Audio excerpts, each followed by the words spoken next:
Hey, hey, hey, everybody! Let's get some likes, shares, and subscribers for my channel. Share some content. Hey, hey, hey, everybody! Like, share, and subscribe to my videos and see them every couple of days. Hey everybody, how's it going? Trucker AJ here again. Just wanted to touch base with y'all and see what y'all are up to this week. Right now I'm currently sitting at a shipper waiting to get loaded. I've been here about an hour already. Been here once before. It only took them about an hour and a half. Been here for an hour. My light just went red, so they should be loading me up here pretty soon. So I had somebody reach out and talk to me the other day that was very interested in getting into truck driving. Just wanted to give y'all a few tips and tricks to the trade, just to get y'all started. If you are interested in getting your CDL, there are probably 100 companies y'all could go to get your CDL. They will pay for it. You might have to pay like, I don't know, I think like Swift, it's like $250, and get yourself to orientation. Prime, I think it's like $210.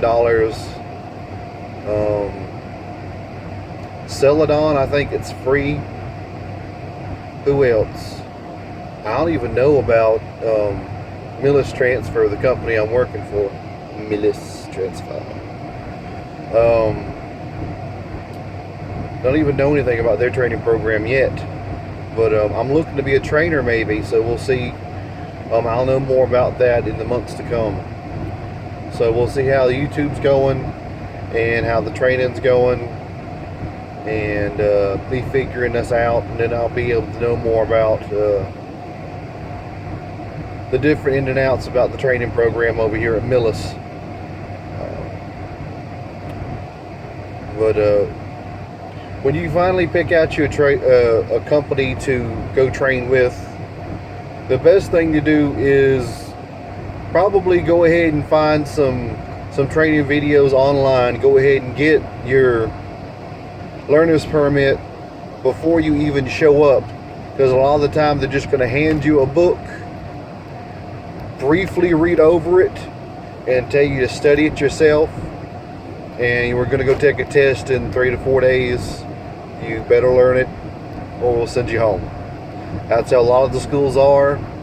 They cram everything into 3 weeks. If you learn it, awesome. If you don't, you go home. There's plenty of trucking schools out there if you want to take and maybe get like there's some as cheap as $4,000 and up to $6,000, $7,000, $8,000. It's however much you're comfortable with paying with. But most trucking schools, I'd say, are less than $6,500, $7,000. But when you go to your first company, they usually have a tuition reimbursement that they'll pay out like $165. When I was at US Express, up to like $250 a month that they will pay you to pay off your tuition once you get started trucking.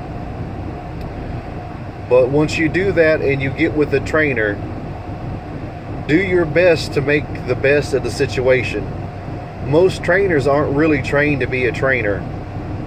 It's just truck drivers that sit in the cubicle in our little 4x8 house and drive down the road, and then we try to figure out how to make some extra money and share some knowledge with other folks. And personalities clash. Things get a little tense in the truck. Everybody doesn't always get along. You just have to do your best to get along. Now, if your trainer is abusive, he's cussing at you, he's not giving you opportunities to learn, you're just going to have to speak to him. Tell him, hey, I know you done told me this 7 times, I'm not getting it. Let's go over it about 7 more times and maybe I can figure this out. They don't train us to be that great of trainers usually. They don't train us to do a whole lot. Like with me, the best way I know how to show somebody how to do something is to really just get out there and show them this is how I do it. Most of it's just hands-on experience. The hardest part is driving's the easy part, but maybe learning to back into a dock, figuring out the Qualcomm, dealing with dispatch sometimes can be irritating.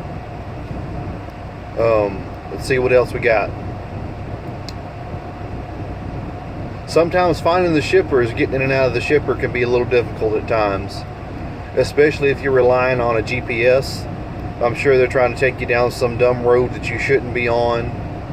The best thing I can do about that is, if it looks like you cannot fit down that road, don't go down that road. I repeat, do not go down that road. Ain't nobody gonna come out and turn you around. Ain't nobody gonna come over there, jump in your truck and get you out of the situation. Is all on you. You get to figure out how to back that truck down a quarter mile past all them cars and houses you just went past, and that one light pole or the low-hanging power line you decided to dodge going down it. That's on you. You knock it down, you got to call the police out there. It's going to be a big problem. Don't run under low bridges. There's lots of things I can tell you not to do, but the easiest scenario is just be careful. If you're uncomfortable with it, don't do it. So that being said, when you get with your trainer, make the best of the situation. Learn as much as you can from that person. Let's see.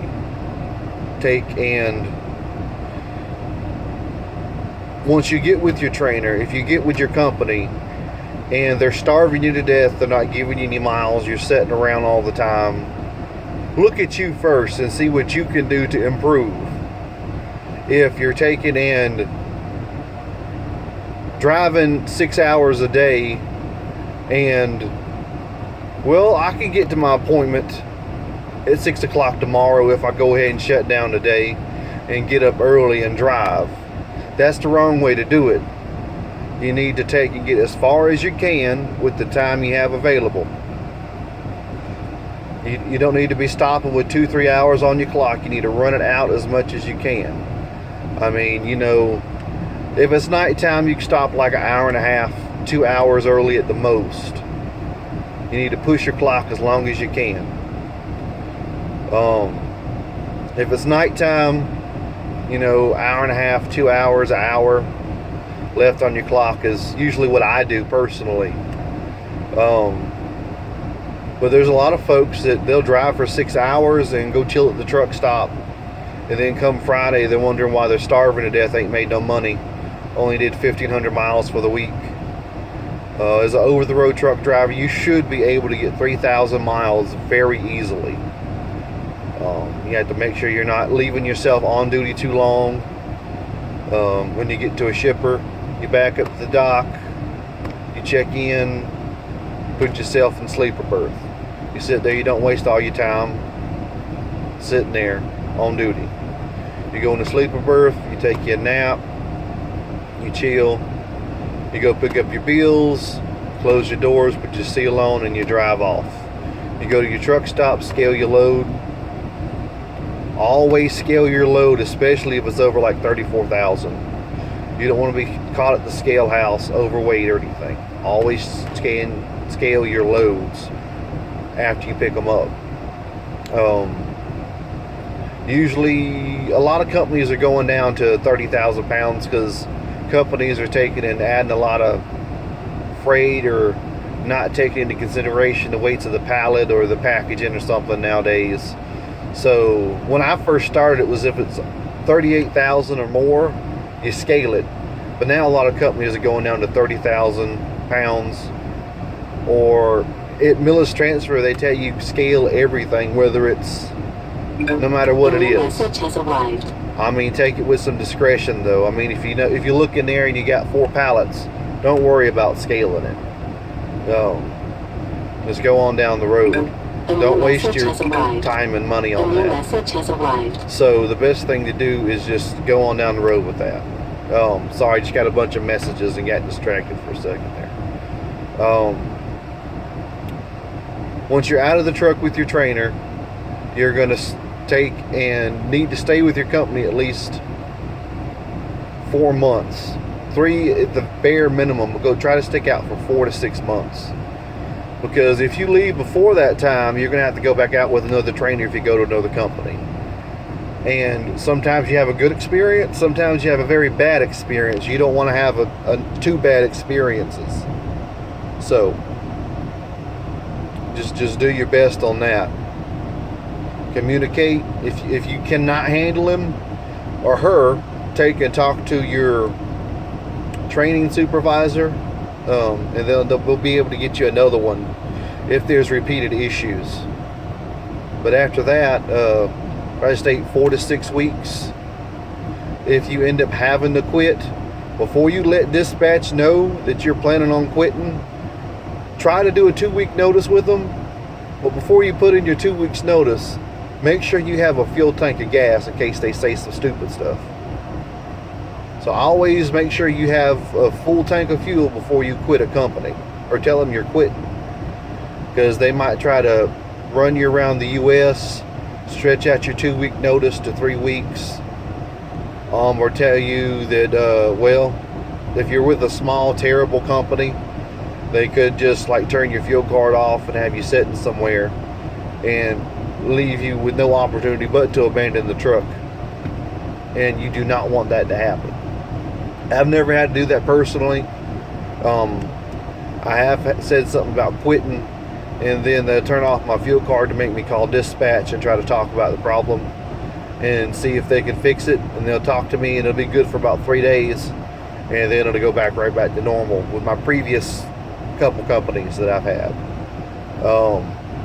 What else is there? Always return your truck. Do not abandon it anywhere. Don't take it home and leave it and tell them to come get it. They will put on your DAC report that you have abandoned your truck, and you will not be able to work for anybody else truck driving for 5, 8, 10 years. You don't want that on your record. What else can I tell you? When you're backing, especially when you first start, hell, I got out and looked just about every time until I was 2-3 years of experience. But always get out and look. I don't care if people are honking the horn at you, you're blocking the driveway, the road. If you're backing up, get out and look, especially if you're near anything.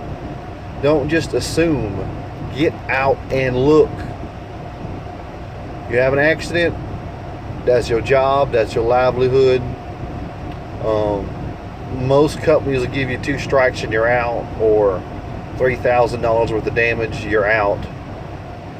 You'll be without a job. You have to wait 3 years to 5 years after you have an accident, or at least a major accident, to get back into truck driving. So trust me, folks, you do not want that to happen. Just come out here and do your best, folks. That's like some of the basic stuff I can tell you to get you started in truck driving. So some of the good companies to check out for as far as the training goes, you know, any of the mega corporations, Swift, Prime Transportation,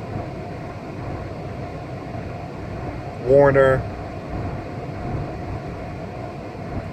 US Express has a training program now. I don't really suggest Celadon. I had a friend go through that, and he said that he didn't have enough time in the truck, and a lot of people were just trying to live there. Some people were there for 3 to 6 months trying to get their CDL. At the most, it should take you 10 weeks.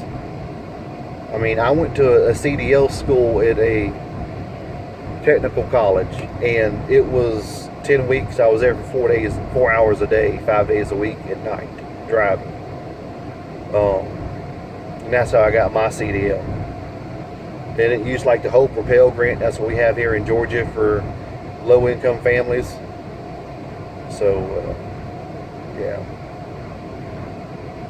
But what I would do was first check with technical colleges and see if they offer a driving program. Then reach out to a bunch of the mega corporations and see if they can get you driving. Yeah. But good luck to you folks. Only real things that's going to keep you from truck driving is if you're got like type 1 diabetes, and you have to have a doctor's excuse and document it for 6 months that you have it under control. So you have to be medically able to take and drive a truck. You can't have any like violent felonies. And what else? That's pretty much it. If you have a good driving record and you have a heartbeat and 2 arms, you can get out here and drive a truck. I don't care if you're homeless,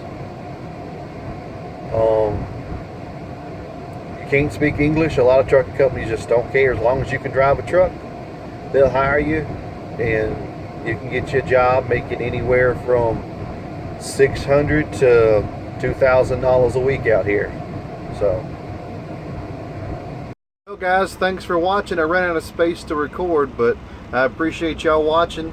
Y'all like, subscribe, and share. Tell your friends and family about me. Let's try to get this YouTube rolling good. Thanks everybody. I appreciate the 17 subscribers I do have. Hope y'all are all doing well, and thank y'all for your support. Thank you.